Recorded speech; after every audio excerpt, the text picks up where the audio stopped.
근데 5번 강좌를 한다고 그래서 사실은 제가 어떻게 나한테 5차례를 부탁을 해서 지난번에 여러분들 모였을 때 거기 오신 분도 계시고 안 오신 분도 계셔서 오신 분들 쪽으로 생각해 보면 중복된 이야기는 피하는 게 좋겠고, 그래서 전번에 사실은 왜 인문운동이 지금 새로운 그 협동이나 마을 만들기나 이와 같은 운동에 인문운동이 왜 필요한가, 어떻게 보면 패러다임의 전환이라고 할 만한 그런 큰 전환기에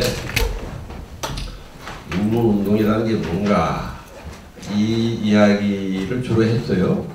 그래서 사실은 논어를 통해서 그런 이야기를 하려고 했는데 논어 이야기는 실제 못했어요. 그래서 오늘은 그냥 뭐 인문운동이 왜 필요한가 이런 부분은 지난번에 한 걸로 대신하고 논어 이야기를 오늘 중심으로 해서 현재 우리가 당면하고 있는 여러 가지 과제들에 대해서 이야기하는 시간으로 해보겠습니다. 그 전에 제가 요새 태국을 해요. 우리 신수호 선생님은 나하고 패친이잖아요. 근데 난 친구가 그렇게 많은 편은 아닌데 요새 꾸준히 그래도 친구 신청이 들어와요. 10대에서부터 시작해가지고 지난번에 또 고등학생들 상대로 처음으로 내가 그 논어 이야기를 했다니까. 부산 밀양 지역에 부산대학교 전필제연구소라고 하는 데서 후원하는 고등학생들의 독서 서클이 있더라고. 혹시 광주에 그런 거 있습니까? 광주에는 없어요. 중학생들 좋던데. 난 전남대학 같은데 좀 그거 한번 좀 해봤으면 좋겠어. 전남대학에서 무슨 거기 저 부산대학교 부설 전필제연구소인데 그게 그렇게 하고 있더라고. 대학이 사실은 지역사회에 기여하는 게 나는 아주 중요한 게 하나가 고등학생들, 뭐 중학생도 좋지만 고등학생들의 그런 독서 서클, 인문 서클을 이렇게 형성해가지고 그날 한 150명 왔더라고. 부산 밀양 지역에. 학생들만 오는 게 아니야. 학교 선생님도 오고 그 출신 대학생들, 그 대학생 도우미 해가지고 왔는데 분위기가 내가 사실 굉장히 긴장했어요. 이 고등학생들한테 어떻게 이야기지 하는데 그래도 내가 요새 넣은 게 수다라. 수다가 좀 통하긴 통하더만. 나는 지금 요새 수다를 강력한 무기로 해서 인문운동을 전개하고 있다. 어제 그저께 오후에 임자도에 들어가. 임자도에 근데 저기 수도권 사람들이 수도권에서 나를 초청했으면 가기가 편한데 임자도로 가서 임자도에서 참 초청을 하더라고. 근데 임자도 마침 그 튤립 무슨 가봤어 임자도? 아 좋던데. 임자도 좀 숙소가 기가 막힌 데로 구해가지고 내가 요새 페북에다 이제 올리잖아요. 페이스북. 혹시 저하고 페북 친구 아닌 분들은 신청해 주세요. 페북. 네? 이랬더니 뭐 이것도 뭐 요새 뭐에 하나 뭐 그 페북 그 친구로 자꾸 이렇게 그런 건 아니고 여기 지난번에 여기 광주 왔다 가서 페북 한 분이 생겼어 또. 근데 제가 오셨나 모르겠네. 나하고 그 페북으로 좀 이야기도 하고 그러는데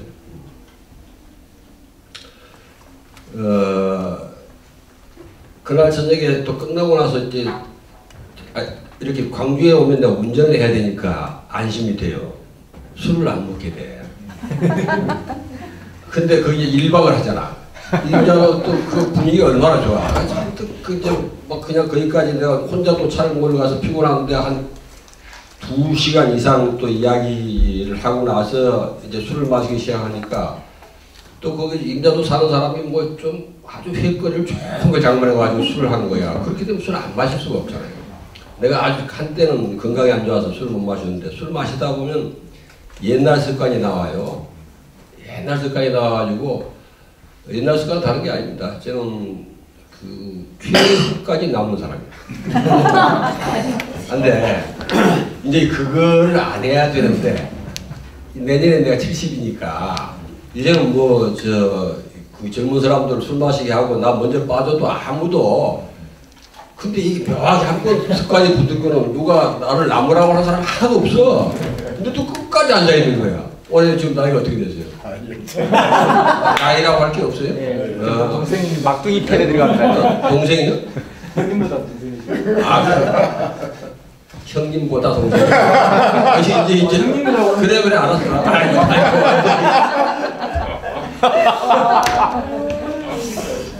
아 그래가지고 언제나 내가 술 먹고 나면 그래서 그 다음날 후회를 많이 한다. 아니 다음날 좀 굉장히 쑥스럽잖아. 왜냐면 기억이 안 날 때가 많거든. 이번에도 보니까 기억이 가물가물한 거예요. 근데 대부분 또 남성보다 여성이 요새 제가 여성을 많이 만나. 어떤 때는 막 90명씩 만나버린다니까. 근데 이거 농담이에요. 농담인데 실속이 하나 없어. 근데 그래서 그 아주 오래된 거야. 술 먹고 나면 뒤가 개운치라는 거예요. 그래서 그날 아침에 또 페북에 올렸지. 그 심정을. 어제 술 많이 마셔서 참 끝까지 마셔가지고 다음날 쑥스러워지는 그런 상태에 오랜 평생의 습관으로부터 자유롭지 못했다. 그런데 버릇은 같은데 마음은 좀 변한 것 같다. 그런 걸 페이스북에 올려서 마음은 왜? 좀 덜 쑥스러워졌어요. 나이 먹어서 뻔뻔해졌기 때문일까? 아니 그런 것도 있을지 몰라도 이런 생각이 들더라니까. 이제 거기다 페북에다 그런 얘기는 안 썼어. 내가 왜 술 먹고 나서 그렇게 그 뒷날 막 마음이 말이야. 어떤 데 심할 때는 며칠 가요. 영 불편한 거야 이게. 예? 쑥스럽기도 하고 막 후회스럽기도 하고. 응? 왜 그랬을까? 예? 기억이 안 나니까. 혹시 그런 경험 있어요? 맞습니다. 많습니다. 근데 전화기를 이렇게 봐서 누구한테 전화했나 봐서 그거는 거의 비슷한 수준이야.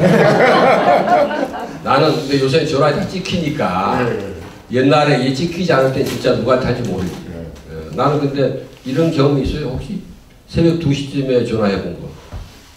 저는 2시나 3시에 받습니다. 2시나 3시에 받아? 네. 전화를? 술 먹고 전화해요. 제가 다 받아요. 근데 그런 네트워크가 있구나. 대단한 네트워크예요 이게. 2, 3시에 전화를 서로 할 수 있다는 사이. 이게 아주 대단한 거예요. 근데 그래서 내가 그 글을 썼더니 내 패친 중에 한 사람이 아주 젊은 여성이 있어요. 장문의 답글을 쓴 거야. 자기가 어제 나하고 똑같은 상황이었대. 그래서 아침에 정말 기분이 몹시 그냥 막 안 좋고 우울하고 막 그러는데 제 글을 보고 하루를 상쾌하게 시작한다고. 너 그렇게 내가 사실은 그렇게 이게 의외로 내가 친구가 안 되기 때문에 뭐 이렇게 좋아요 누르는 사람이 별로 많지 않아. 근데 의외로 내가 실수한 이야기를 했더니 그 반응이 괜찮더라고. 그래서 나 같은 고민하는 사람이 꽤 있나 보다 이 생각을 했는데 내가 사실 여기서 이야기를 좀 하고 싶었던 거는 그 마음이 편해진 중에 하나가 전에 내가 왜 불편했을까 생각해 본 거야. 에? 선생님은 그 다음에 술 깨고 나서 마음 편해요? 저 불편해. 전화를 다 돌립니다. 어떤 점이 가장 불편하던가요? 술 먹고 말 때문에. 말 실수했을까 말이죠. 그렇죠. 근데 그때 이렇게 하면 그 술 기운 때문에 더 오히려 구사합니다. 그렇죠. 미안하다고. 네. 그게 그러니까 그걸 반성하신 거예요? 후회하신 거예요? 두 가지 다. 제가 요게 생각이 들면서 내가 마음이 좀 편해지더라고. 네. 어떤 말인가 하면 반성은 좋은데 내가 보니까 후회를 하더라고. 네. 후회를 하고 후회는 뭘 후회하는가 하고 가만히 보니까 평소에 자기에 대한 자존심이 있잖아요. 그 자존심이 마치 훼손당한 것 같은 거야. 그러니까 내가 상대방에게 어떻게 비춰졌을까? 혹시 내가 이게 대단히 잘못 비춰졌을까 하는데 대한 후회요, 후회. 이거는 내가 요거는 사실은 아니다 이거야. 내 모습인데 그게 무슨 말인가 하면 내가 술 먹고, 물론 술 먹으면 정신이 없다고 하지만 술 먹고 그런 태도를 보이는 게 내 모습인데 내 모습이 그대로 비춰진 거에 대해서 내가 그거는 자의식이야. 그래서 나 자의식 때문에 후회하는 것은 이게 내가 좀 마음이 이제 가벼워지더라고. 이제 아주 우리 하는 말 하면 쥐꼬라지야. 쥐꼬라지가 나왔는데 그걸 가지고 뭐를 그 자체라고 후회해. 근데 반성은 달라요. 반성은 내가 그렇게 한 행위가 사실 이게 좀 도가 지나쳤다는데 옳지 않았다 생각하면 밤에 안 해야 되잖아. 또 해 근데 그러니까 제대로 반성을 안 한 거지. 그래서 내가 사실 그런 심정으로 그거를 썼더니 이 젊은 여성은 자신감을 얻었어. 술을 이렇게 많이 마셔도 되는 거야. 아주 기분 좋게 출발한다고. 그러니까 내가 이게 좀 잘못 전해졌다 해서 그 이야기를 해줄까 말까 하다가 좋은 또 느낌이 있는데 참을 끼어질까봐 그냥 아무 소리 안 했고. 근데 내가 왜 페북 이야기로 시작하는가 하면 오늘 사실은 제가 페북에서 가끔 젊은 사람들하고 이렇게 대화를 하다 보니까 그 여러 가지 정보를 특히 젊은 사람들의 사고방식에 접할 기회가 많아요. 그래서 아까 우연히 이제 이게 좀 다르라고. 내가 이제 이걸 하긴 하는데 관리를 잘못해. 관리를 못해가지고 연결 끊겼어. 이거 안 되겠고. 어떤 내용인가 하면 인권, 도시, 지역 그 연결된 이야기던데 인권, 도시와 뭐 지역 이런 주제로 어떤 전문 사람이 그 회의 갔다 와서 쓴 기사야. 그 글이야. 이런 이야기. 그 중에 사례 발표자가 인권이라고 하는 말이 지역에서는 생소하게 들리고, 또 지역이라는 말이 인권에서는 생소하게 들린다는 거야. 근데 이 청년 실업이나 청년 운동에 대해서 또 볼 때 지역과 청년, 지역과 뭐 이렇게 하면 연결이 잘 안 된다는 거야. 그래서 뭐라더라? 민주주의가 발달하고 인권이 발달했는데도 이것이 실제 삶 속에서 구현되는 걸 보면 불편한 진실이 많다는 거야. 불편한 진실이 많다는 거야. 예를 들면 시민단체 같은 데도 인권이나 뭐 이렇게 여러 가지 지역운동을 하는 시민단체 내에서도 사실은 이렇게 그걸 뭐 민낯이라고 하든가 민낯을 보면 좀 이게 그래서 아까 뭐라고 표현했는데 이거 보려고 했더니 페이스북 연결이 안 되네. 그 일상성과 그러니까 그 불편한 그 뭐를 그거를 일상성 안으로 끌어들이는 노력이 지금 어떻게 보면 중요하지 않느냐 이런 이야기를 했더라고요. 굉장히 대단한 자각이라고 봐요. 근데 이게 오늘 내가 이런 관점에서 아마 논어 이야기를 좀 해볼까 해서 제가 하는데 나도 이제 요새 논어를 이제 뭐 지난번에 말씀드렸지만 내가 이제 인문 학자가 아니라니까요. 전혀 학문하는 사람이 아니야. 인문운동가야. 물론 발음을 잘못해가지고 소개할 때 인민운동가 해가지고 내가 좀 부럽스러운데 왜 인문운동이란 말이 사람들이 익숙하지 않나 봐.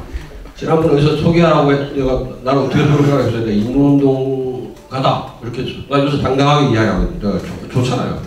듣기도 좋고. 근데 인문운동가가 무슨 말이냐면 인문학 이런 말은 많이 들어봤는데 그런 말은 못 들어봐가지고 나를 인민운동가라고 소개를 하더라고. 그래서 그거 내가 주례할 때 그걸 이제 시정을 했는데 사실은 나는 우리 시대에 이제 패러다임이 전환되는 게 제도나 물질 가지고 이걸 하부 구조로 했던 구조가 이제는 좀 다시 생각해야 된다. 이제는 의식과 생활 양식이 변화하는 것이 사실은 건강한 제도 또 건강한 정신과 물질의 조화를 이루는 오히려 바탕이 되는, 그렇다고 뭐 극단적으로 이제는 그게 거꾸로다 이런 이야기는 안 해. 그런 거는 극단적인 태도예요. 그래서 그런데 오늘 이제 그래서 아마 지난번에 저는 그냥 이어서 하는 기분으로 주로 논어를 통해서 우리 현재 고민들 이런 걸 한번 살펴보려고 하는데, 그 핵심적인 좀 키워드가 될 만한 게 아까 그 젊은 친구의 글을 통해서 느껴지더라고. 나도 요새 최근에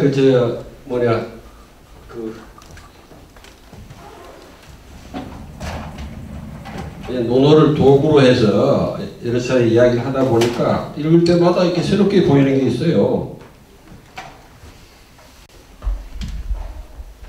아까 실제 굉장히 중요한 의미를 갖는 본질적인 그런 단어들하고 구체적 생활하고 이렇게 연결이 안 돼서 그런 걸 그 젊은 친구 표현은 일상성 안에서 그 본질적 의미들을 어떻게 끌어안을 수 있느냐라고 하는 게 그렇더라고요. 일단 인권이라고 하는 건 상당히 본질적 의미인데 구체적으로 일상성에 들어와서 어떠냐. 우리 황 선생께서 지금 눈이 좀 충혈돼 있잖아요. 내가 아까 여쭤봤다니까 저기 맞고 사느냐고.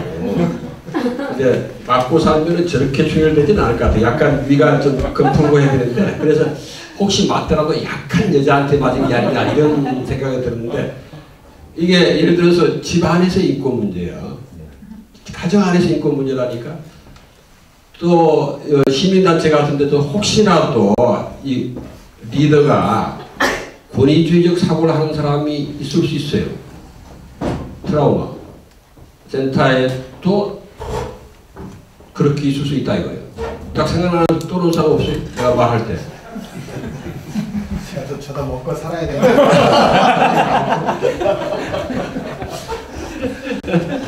근데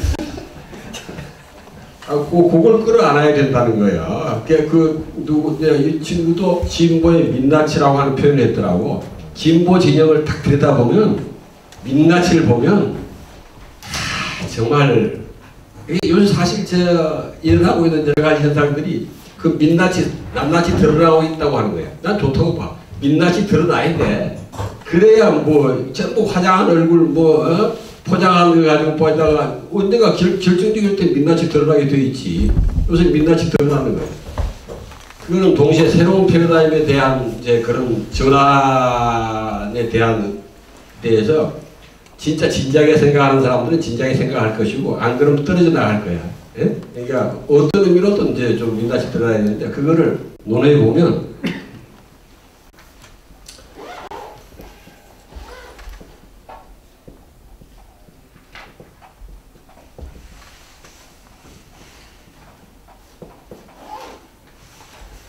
이런 표현이 있어요. 이건 이제 공자의 표현은 아니고 공자의 제자인 자하라고 하는 사람의 표현인데, 이거 대단한 거예요. 젊은이 근사야. 해석하면 어떻게 해석?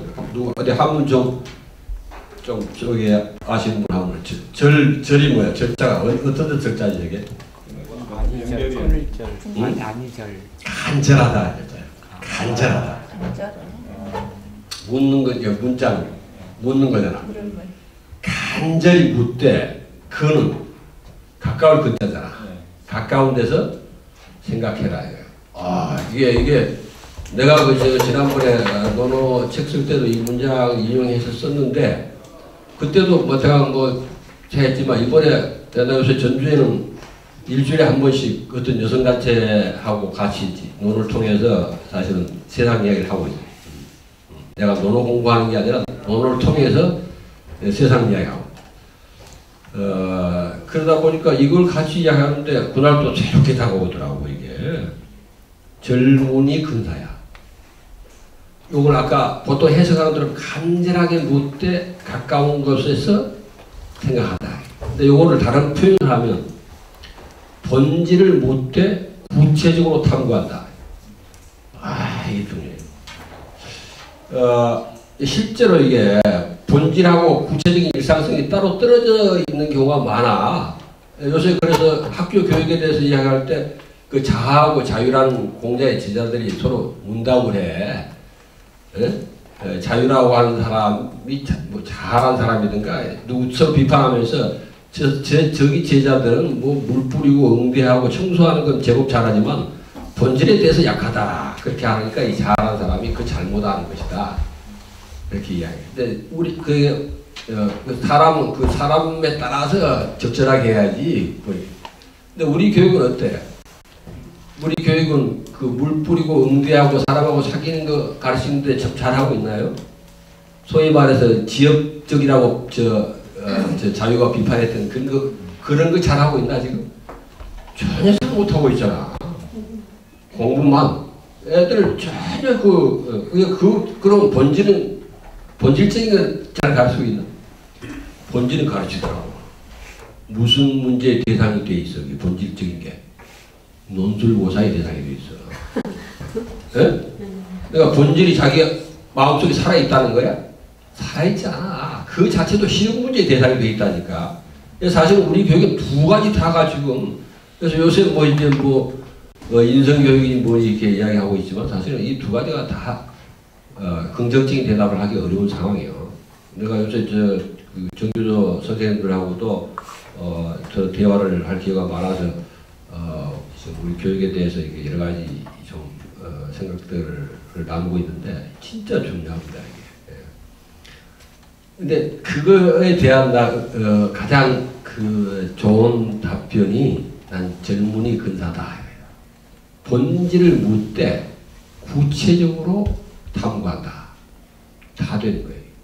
근데 지금의 그 교육에 대한 아주 난 중요한 거다. 근데 이건 교육뿐만 아니야.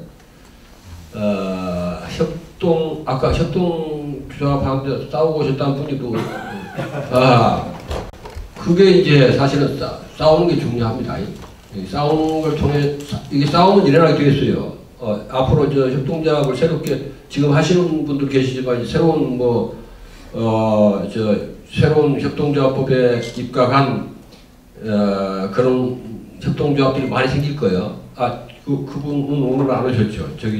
시청에서 전에 오셨어? 근데 잠깐 내가 식사하면서 옆에 앉아서 이렇게 고민을 들었는데, 그때 광주에 한 100개 정도가 지금 협동조합 신청이 됐다든가, 인가가 됐다든가, 지금 100개 정도래, 100개. 110개? 그 다음에 10개 됐지. 이게, 박원순 씨는 앞으로 서울을 협동도시로 만들겠다고 그래. 협동자 8,000개인가? 대단한 거지. 그럼 싸움이 번번이 일어날 거야. 근데 싸움이 일어나는데, 왜냐면 싸움이라고 해서 표현해서 그렇지, 갈등이 일어난다니까. 갈등이 일어나는데, 두 길이 있어, 두 길. 전에 한번 내가 말씀드렸나 몰라도, 파크 파머라는 사람이 아주 이야기 잘했더라고. 그러다 요새 똑같은 이야기를 하면 가급적이면 좀 현대적인 사람, 또 동양적인 사람, 동양 사람 말고 현대 서구의 이런 사람들 예를 많이 드는 이유가, 내가 논어를 이야기하다 보니까 사람들이 나를 캐캐묻게 생각할까봐 조금 모던한 사람들, 아주 현대에 있는 걸 예를 많이 드는데, 파머가 그 중에 한 사람이에요. 뛰어나서 파크 파머. 그 아바타 파머하고 막 다르요. 내가 파머라 했더니, 아바타라는 거 혹시 들어봤어? 네. 해리 파머. 아니, 아바타 영화 말고, 아바타 프로그램. 예. 해봤어요? 해보지 않았어요. 주변 사람들이 많이 빠져있어. 한때 유행했어. 그걸 최초에 도입한 사람하고 내가 몇 년 전에 어떤 모임에서 만나서 여러 가지 이야기하는데, 이 사람은 하산했더라고. 자기는 막 해놓고 하산해버렸어요. 그러고는 하는 말이, 아바타가 되게 안 된대.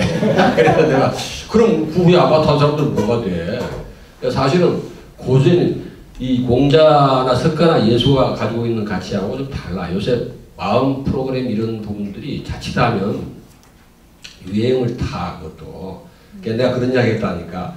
주곡, 이를테면 쌀이나 이게 이렇게 또 채소 가운데도 배추나 무 같은 거는 오래가요. 근데 케일 같은 거 어때? 케일. 한때 케일이 또 엄청 유행했어. 요새 케일 별거지.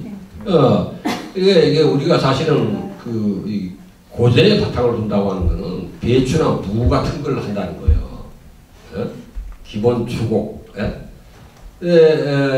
그래서 사실은 이제 그 나도 논어를 이렇게 이야기하면서도 그 고전의 바탕을 둔 것과 맥을 같이 하는 것에 대해서 좀 판단이 되더라고. 그런 판단력이 생기더라니까 이 큰 인류 정신의 어떤 근원적인 이렇게 그 흐름 있잖아. 이 흐름의 본류에서 볼 때 이게 약간 이렇게 좀 이게 조금 빗나가는 거냐 아니면 일시에 유행에 끝나는 거냐 하는 것이 감지가 조금 되더라고. 뭐 그렇다고 내 생각 옳다는 건 아니지만 그런 게 나이 들어가면서 또 많이 접해보니까 그런데 이 파크 파머 같은 사람은 내가 볼 때는 그 본류에서 이렇게 본류를 타고 있다는 느낌이 들어요. 그 아까 갈등이 생길 때 두 가지가 있다는 거예요. 두 가지가. 하나는 부서져 흩어지든지 이건 뭐예요? 부서져 흩어지는 거 깨지는 거예요. 그 조합은 지금 깨질 지경인가요? 그럼 그 다음에 두 번째가 뭐냐면 깨어 열리는 거야. 깨어 열린다. 지금 깨어 열리고 있나요? 거기는 싸우면서? 그걸 지향하고 있어요. 그렇대요. 근데 이게 지향만 한다 해서 되는 게 아니라니까. 거기에 대해서 진짜 연습을 하고 나가야 돼. 이게 사실은 일관되게 이게 성인들이 이야기하고 있는 거예요. 그 파크 파머 지난번에 오시기 전에 사실은 피정을 3시간 했어요. 우리가 그 파크 파머를 한국에 소개하고 거기서 하는 거를 하고 있는 그룹이 6명이 있는데 우리가 인문학 강좌할 때 지난번에 초대를 해가지고 했는데 3시간 가지고 부족하다 해서 5월달에 1박 2일로 한번 하게 됐다고. 나도 거기 참가해서 내가 상당히 신선한 느낌을 받기 때문에 이런 부분에 대한 나름대로의 방식이 있더라고. 그래서 협동조합이 그런 방식을 가져야 돼요. 그러니까 사실은 자칫하면 부서져 흩어지기 쉽다고. 그건 아까 무슨 협동조합? 생활협동조합입니까? 소비자협동조합? 아니 그 물건 뭐 이렇게 농산물 유통. 그렇지. 근데 유통하고 이렇게 하는 거지. 이 앞으로 그런 거 말고 생산자 협동조합도 많이 생길 거예요. 아까 무슨 사회적 그걸 맡고 계신다고 그랬잖아. 사회적 기업? 지원센터. 지원센터. 여기 그런 일 많이 하시겠네. 협동조합 지원도 하고. 이게 그렇게 될 때 사실은 소규모 아마 협동조합들이 많이 생길 거예요. 근데 정부가 지원하고 전번에 줄탁동시 많이 이야기했잖아요. 탁을 지나치게 지금 탁이 훨씬 우세해 줄보다. 줄 중에서도 제일 중요한 게 나는 인문 운동이라고 생각하는 거예요. 그걸 할 수 있는 사람으로 되는 거든. 근데 그거가 이제 어떻게 그거를 하느냐 하는 게 사실은 줄탁이 너무 차이 나는 것에 그걸 삐약을 메꿔주는 이런 역할인데 아직은 이제 하드웨어 중심으로 많이 이야기하고 있죠. 그래서 깨어 열리는 쪽으로 깨어 열린다고 하는 걸 뭐냐 하는 거를 한번 이번에 논어를 통해서 이제 몇 가지 이야기를 한번 해보고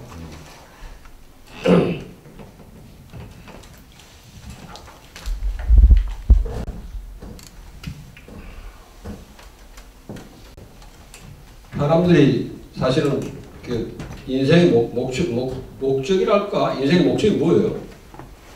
중구 씨는 뭘 위해 살아요? 저는 인류의 행복과 금방 했잖아. 이봐, 이게 질문을 하는데 금사를 해야 돼. 가까이서 지금 가까이. 아주 지금 제일 이건 사랑에 대해서 나온다니까. 내가 가끔 예를 드는데 러시아 소설 내 보면 그런 장면 나와. 인류를 생각할 때는 가슴에서 사랑이 샘솟아. 근데 이웃만 생각하면 싸늘해져 버려. 사랑이 가진 추상성이 잘못하면. 그러니까 다시 한번 인류의 행복과 좋아요. 나쁘다는 게 아니야. 나쁘다는 게 아닌데 잘못하면 이게 추상성이 빠지기 쉽다. 그래서 인류의 행복하지 말고 내 행복이라고 하는 게 훨씬 맞다 이게. 내가 행복한데 그것이 인류의 행복으로 연결이 되는 게 바람직하지. 두 가지 다 그랬는데 나는 행복한데 다른 사람들이 불행하다. 그럼 어떻게 돼? 나는 행복한데 다른 사람이 불행하다. 우리 조계 선생은 네. 나는 행복한데 다른 사람이 불행하다 하면 내 행복이 진짜 행복일까? 아니라고 생각해요. 왜? 왜 아니? 이 혼자만 잘 살면 무슨 재미가 있지? 무슨 재미가 있느냐? 재밌는 사람도 있네. 이게 젊은이 근사야. 그러니까 아주 구체적으로 생각하는 거예요. 아니, 나는 행복한데 다른 사람이 행복하지 않다면 나는 행복할까 물어보면 그게 자기가 가진 가치관에서 볼 때 이렇게 생각할 경우가 많잖아. 근데 어떤 사람은 전혀 그런 거 구애받지 않고 행복하다 느끼는 사람이 있어. 근데 구체적으로 보면 행복하지 않게 돼. 왜? 내가 행복한데 내가 행복한 것 때문에 다른 사람이 불행하게 된다면 결국 다른 사람들이 뭘 받게 돼 있어? 아니, 나는 행복하다고 생각하는데 내가 행복한 그 때문에 어떤 사람이 이를테면 경쟁하고 갈등할 때 내가 내 조건을 충족시키는데 다른 사람이 만일에 불행하다고 생각된다고 그러면 나는 그 다른 사람들로서 뭘 받게 돼 있냐고. 그렇지. 내가 말한 대답이 바로 그거였어. 근데 이렇게 말을 딱 찍어서 이야기해 줄 수가 있어야 돼. 오늘 처음 나오셨다고 그랬어. 아까 누가 가라고 해서 왔다고 그랬잖아. 그래. 그리고 아까 또 누구 다 잊어버렸는데? 이 말을 공자 같은 사람은 그렇게 한다니까. 이익을 추구하지 말라. 이렇게 말하지 않아. 이익을 지나치게 추구하다 보면 원망이 따른다. 아주 현실적인 이야기야. 원망이 따르면 어떻게 해? 원망이 따르면 결국은 자기한테 돌아오게 돼 있어. 이치가. 예? 이건 바람이가 하잖아. 그 다음에 이건 어때 그러면? 다른 사람을 행복하기 위해서 내 행복을 희생한다. 이거 괜찮은 거예요? 아니. 올바르지 않지. 별로 올바르지 않지. 올바르지 않다고? 자기 생각에는 올바르지 않다. 올바를지 몰라도 재미가 없지. 근데 지금까지 대체로 사회운동하는 사람들은 이런 사고방식이 많았다니까. 이거는 임자도에서도 아직도 그런 생각하고 있더라니까. 내 또래 된 사람이라 그래. 요새 젊은 사람도 그렇게 생각 안 하잖아. 근데 요새 젊은 사람들도 아주 옛날 사고방식에 있는 사람들이 많아. 중국시처럼. 인류의 행복과 뭐를 위해서 난 내 한 몸. 이게 나쁘다고 말을 할 수는 없어. 근데 이게 뭔가 이치에 좀 맞지 않는 것 같아. 오래 못 같아. 오래 못 한다니까.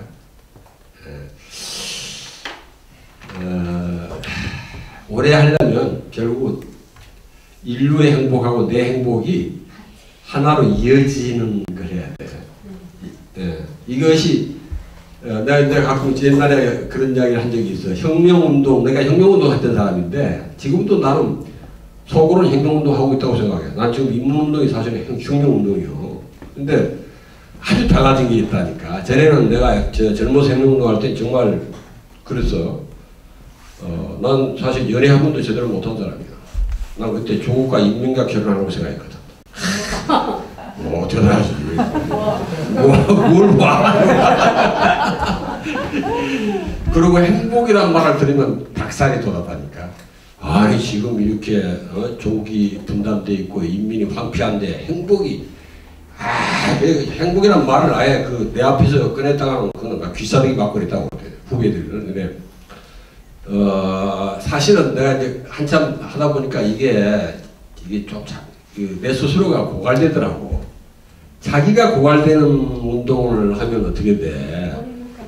오래 못 가지. 네. 예를 들어서 장님이 길을 인도하면 어떻게 돼? 장님이 길을 인도하면 자기도 다 함께 빠지지. 무슨 말인가 하면 이게 이번에 그런데 거기에 대한 기가 막힌 그 문장을 급하고 피정하는 데서 누가 그 자료를 쓰더라고. 그 말이 뭐냐면 이런 거야. 직업, 그러니까 소명, 직업하고 소명하고 같은 뜻으로 직업은 자기 내면 가장 깊은 곳에 있는 진정한 기쁨과 세상의 허기가 만나는 것이다.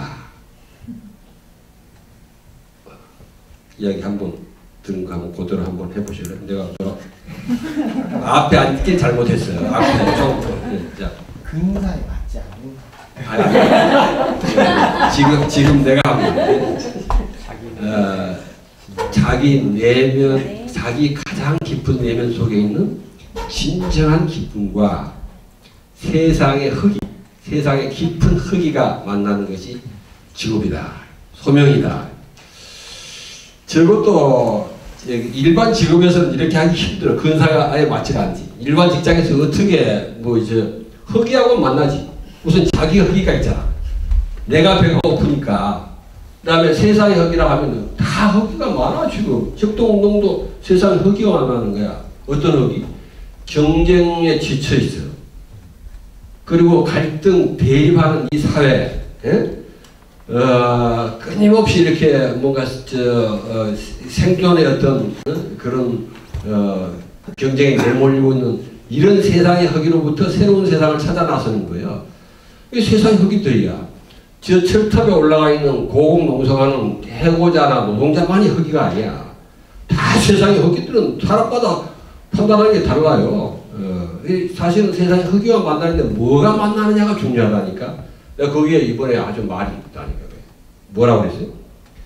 자기 내면의 가장 깊은 곳에 있는 기쁨과 만나야 돼. 그랬더니 그런 게 어디 있느냐는 거예요. 그래서 그 예를 들 때 예도 그 세상의 허기와 만난 분인데 정말 그 내면의 기쁨과 만난 것 같지 않다는 거예요. 왜 그러냐니까 그 원어로 말하던데 저 십자가에 가기 직전에 그런 말 하잖아. 아버지 왜 나를 버리십니까? 그리고 나에게서 이 잔을 거두어 주소서. 이렇게 말했는데 그게 기쁜 거냐 이거야. 그거 잘 생각해봐야 돼. 그게 뭐냐면 그 기쁨과 만난다고 해서 항상 다 즐거운 게 아니야. 그 고비를 넘어갔잖아. 예수가 그 고비를 넘었잖아. 넘어서 십자가에 못 박히는 거예요. 그것은 무엇이었을까? 십자가를 매달고 가서 그게 진정한 내면의 기쁨과 만나는 것이었을까? 무엇이었을까? 이게. 만약에 다른 것이었다면, 누가 시켜서, 아버지가 시켜서 했다면, 예수가 지금같이 이렇게, 물론 요새는 예수를 팔아서 이상한 행동을 하는 사람도 많이 있지만, 진정한 인류의 어떤 선구자, 선각자라고 이야기하기 힘들게 진짜 진정한 내면의 기쁨과 만난 거예요. 그것이 있을 때 여러 가지 고통을 감내하는 거야. 그러니까 내가 그런 이야기를 했다니까 이제는 혁명운동이 아니라 운동의 혁명을 해야 한다. 무슨 말인가 하면 진정한 내면의 기쁨과 만나는 그런 운동이 돼야 돼. 세상이 허기하고 만나는데 자기 내면의 진정한 기쁨과 만나. 그렇다고 해서 항상 좋다는 게 아니야. 때로는 엄청난 고통을 수반해서 고통을 넘어서야 되기도 하지만 그 에너지의 원천이 진정한 내면의 기쁨이에요. 이게 단순한 무슨 사명감, 소명의식 이런 거하고는 좀 다르다 이거예요. 자기를 희생한다는 게 아니야. 기쁨이 왜 희생하는 거예요?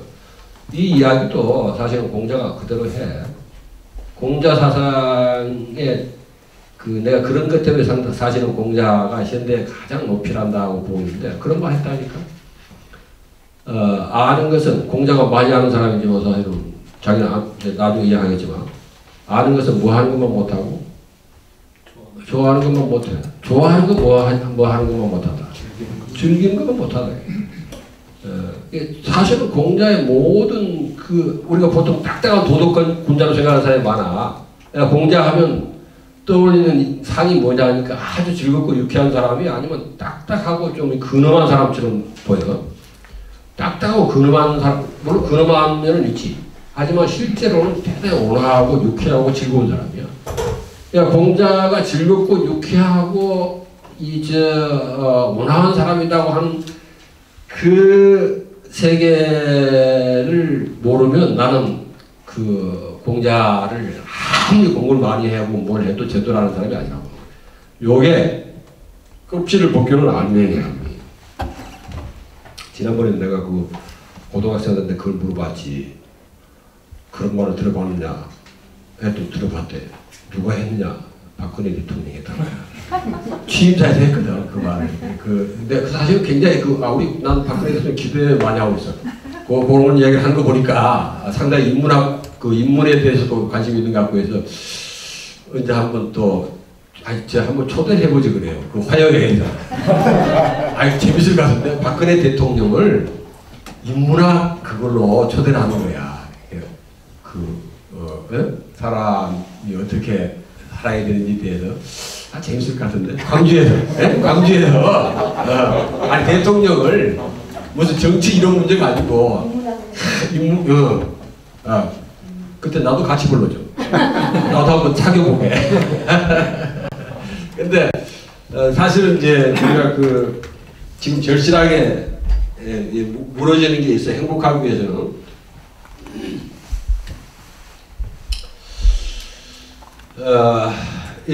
여러분 이제 여러분을 포함해서 자기를 포함해서 생각해야 돼. 자기를 포함해서 생각하지 않으면 젊은이 근사가 안 돼. 항상 자기를 포함해서 해야 돼. 그래야 젊은이 근사야.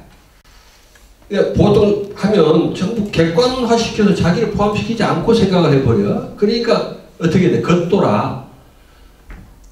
논술고사에서 아무리 인생의 본질적 가치에 대해서 잘 써도 자기를 포함시키지 않으면 그 지식은 자기 게 아니야. 뭔가 그냥 그 지식의 참고에 시험 문제 대상으로 남아있을 뿐, 하나의 정보로 남아있을 뿐이지 자기하고 관계가 없어. 그러니까 많이 공부하다 해서 사람이 그렇게 돼가는 게 아니라 늘 자기를 포함해서 생각하면 돼요. 우선 지금 사실 요새 아직도 여러 가지 논의들이 많은 것 같지만 나는 항상 긍정하는 입장에서 출발하자는 이야기를 합니다. 실사구시하고 긍정하는 입장에서 보자. 대긍정이야. 대긍정이라는 게 모순을 배제하는 게 아니라 모순까지를 포함해서 하는 게 난 대긍정이야. 그렇게 볼 때 한국은 대단한 지금 이걸 달성했다. 두 가지. 물질면에서 달성했다. 물질면에서. 또 하나는 뭐냐면 제도면에서 민주주의를 발전시켰다. 이 두 가지를 인정해야 돼. 여기에 대해서 옛날 사고방식으로 계속 그거 가지고 이야기를 이렇게 하는 건 난 좀 낭비다. 일단 긍정하자. 그런데 사람들이 이게 행복해졌느냐 하면 그 행복해지지 않은 그 현실 앞에 직면하고 있어. 아까 내가 이야기했잖아요. 절대 빈곤국가. 1인당 GNP 80달러에서 1인당 GNP 2만 달러로 된 이거 긍정하자는 거예요. 또 5.16 이후에 그 군사 독재 엄혹한 시기를 지나서 지금은 평화적으로 선거에 의해서 정권 교체가 4번째 이루어졌어요. 정권 교체하니까 2번은 제대로 이루어졌고 2번은 제대로 안 이루어진 사람들이 있어요. 그렇게 생각하면 안 돼. 네? 그렇게 생각하고 있어요? 정권 이루어진 거. 그렇지. 4번 이루어진 거야. 지금 누가 돼도 폭동이나 쿠데타 위험 별로 없어. 테러도 별로 없어. 무슨 아직도 멘붕 상태에 빠졌다는 사람이 있을지 몰라도 잠시 멘붕이라 해서 진짜 멘붕된 사람은 별로 못 봤어. 약간 좀 기분이 나쁘다는 소리를 멘붕이라고 봐. 기분 나쁜 정도지. 사실은 그런데 또 하나 사실이 있어. 행복하지 않다는 거야 이게. 그러니까 지금 우리가 내가 대긍정하자는 건 그러니까 과거를 부정한다 이런 식이 하지 말고 긍정하고 긍정해야지. 신생 독립국 가운데서 한국처럼 이렇게 발달한 나라는 거의 없다니까? 거의 없어. 그거 인정해야 돼. 인정해야 되는데 왜 행복하지 않을까? 그래서 개그 콘서트가 요새 한 프로를 하나 만들었더라고. 우행쇼라고. 개그를 안 보지. 안 보니까 좀 보세요 좀. 대화가 안 된다니까. 그래 보니까 우행쇼 우리를 행복하게 하는 뭔가 이렇게 해서 거기에 내가 거기 자료를 많이 지금 나는 사실 요새 별로 공부를 안 하는 편인데 개콘을 보니까 공부가 많이 되더라고요. 우리나라 세계에서 몇 위래 경제가? 잘 모르는 거야. 개콘을 보라니까. 15위래 15위. 이거 내 개콘에서 근데 이게 맞는지 몰라. 이거 완전히 개그 한 사람도 이야기했기 때문에 나중에 뭐 야 너 왜 인마 11인데 50을 아 그거 개그였습니다 하고 그만이잖아. 그게 편해. 나도 그러니까 개그를 이야기하면 편할 때가 있어. 나중에 나한테 책임 물어? 개그입니다. 근데 15일에 행복도가 세계 몇 위? 98인가로 아, 그러겠어요? 그건 진짜 정확한 정보예요. 난 개그에서 본 게 아니에요. 102위더라고. 102위. 이 차이가 이게 우리가 현재 당면하고 있는 우리가 넘어서야 될 과제야, 이게 과제. 예? 아니 경제 그 민주주의도 그렇게 발달했는데 민주주의도 아마 지금 신생 한 나라들 가운데 한국만큼 민주주의 발달한 나라 거의 드물어요. 대단해. 근데 왜 이렇게 행복도가 낮을까? 이게 이제 우리 현재 우리가 또 하나의 당면한 과제라니까 이렇게 반응하는 게 좋다는 거야. 내 말은 도달한 성과는 성과대로 실사구시하고 긍정적으로 받아들이면서 그런데 왜 이럴까 하는 게 이제 우리 앞에 나서고 있는 테마예요. 그 과정에 이야기했던 여러 가지 모습들이 지금 드러나는 거야. 그 모습까지를 포함해서 그 성과들을 크게 긍정하는 게 대긍정이라고 나 생각한다. 그렇게 본다면 이제 차분히 생각해봐야지.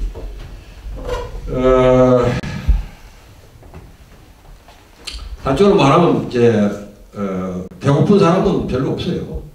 아직도 뭐 무슨 결시가동도 있고 하지만 이제 배고픈 게 우리 사회 문제로 되진 않았어요. 지금 오히려 뭐가 지금 일반적으로 다이어트 하려고 열풍이 불지 무슨 살 빼려고 해. 지난번에 누가 비교했는데 한국과 북한이 60년 동안에 차이 난 게 엄청난 차이가 나대. 키가요. 평균 키가 10cm 이상 차이나. 몸무게는 말할 것도 없고. 그런데 지금 한국은 배고픈 건 별 문제가 아닌데 배 아파. 조계석 선생님 배 아파요? 안 아파? 이 정도면 이제 하산해도 되는 사람. 많은 사람들이 배는 안 고픈데 배 아파. 배 아픈 게 뭔데? 왜 배 아파? 많이 먹어서. 왜 배 아파? 이게 옛날에 그러니까 배고픈 건 절대적 근본이고 지금 배 아픈 건 뭐예요? 그래서 요새 그걸 뭐라고 그래? 양극화라고 그러지, 양극화. 양극화고, 그래서 지금 지난번에 대선 때 여야를 막론하고 뭘 내세웠어? 양극화 해소야. 그게 뭐야? 경제? 민주화 아니에요? 근데 나는 사실은 경제 민주화하고 양극화 해소한다고 하는 것도 중요하지만 더 근원적인 게 있다고 생각을 해. 정신과 물질의 관계에 대한 의식의 전환이야. 요걸 난 인문운동이라고 하는 거야. 아무리 양극화 해소하려고 노력해봐. 경제 민주화해도 물질과 정신의 올바른 관계가 정립되지 않는 그런 상태에서는 행복이라는 게 잘 없어. 이제 요거를 사실 우리가 이제 공자의 이야기 속에서도 한번 찾아보자는 거야. 그 다음에 또 민주주의가 이렇게 발달했는데 왜 사람들이 이렇게 행복하지 않을까? 우리 민주주의가 무슨 중심의 민주주의야? 철저한 무슨 중심이야? 개인 중심이야. 개인 중심. 이게 개인주의라고 하는 건 좋은 거예요, 나쁜 거예요? 이렇게 물어보는 게 어리석어. 좋은 거 나쁜 거야.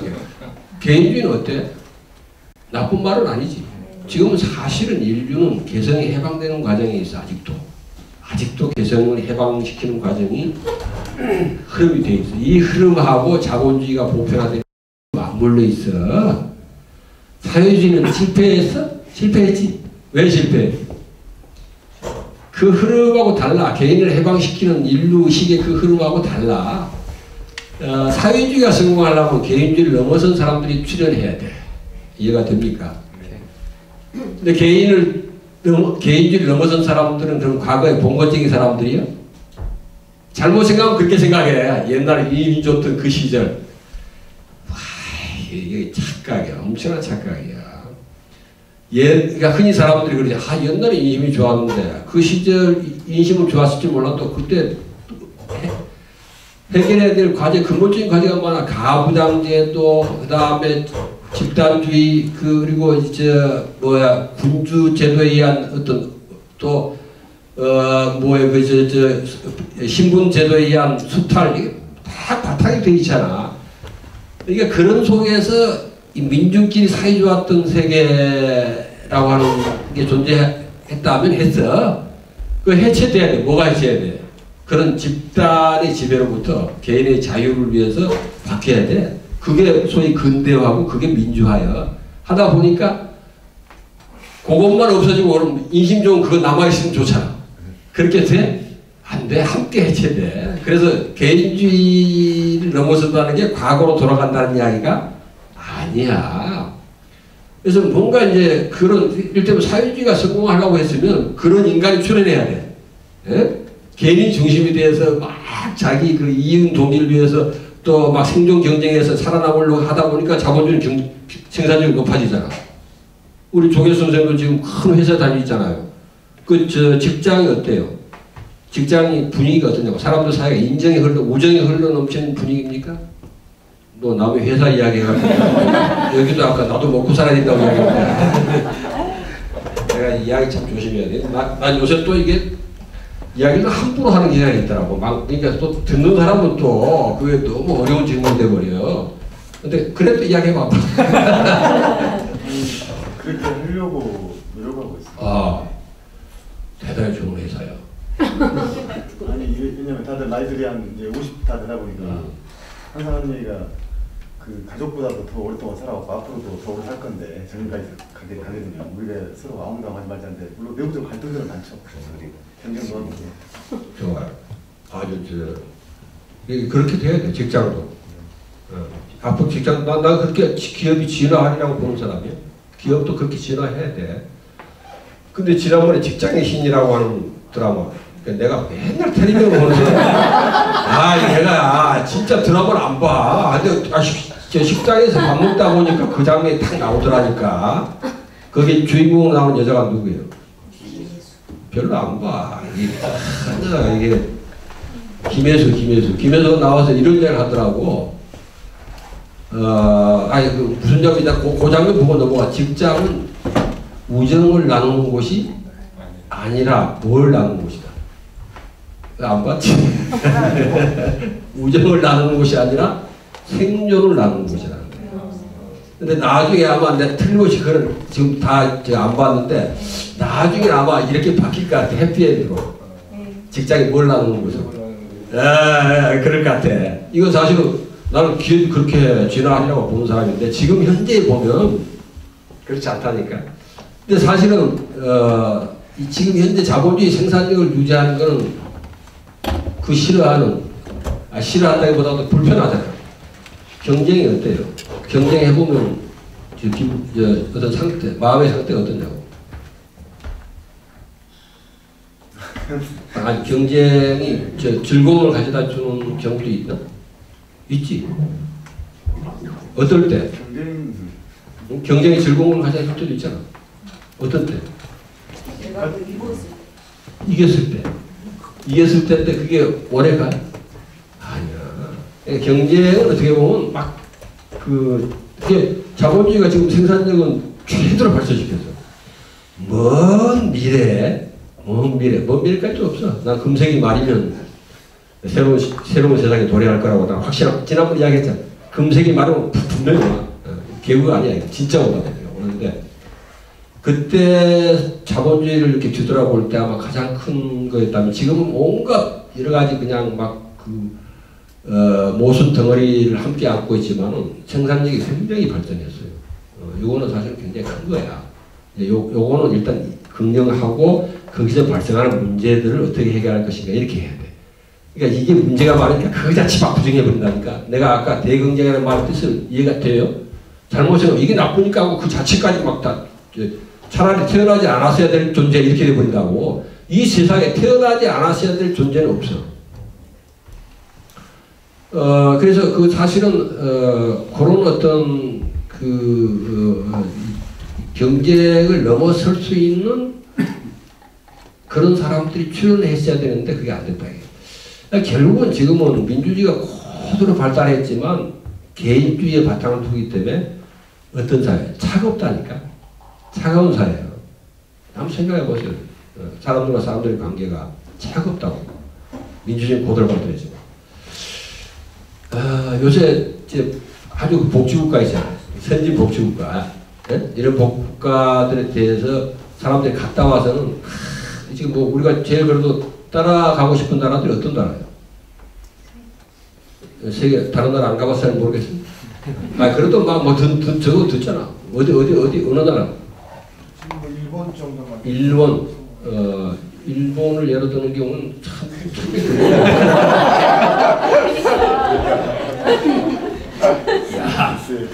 하여튼 이 화요회는 상당히 아주 화요일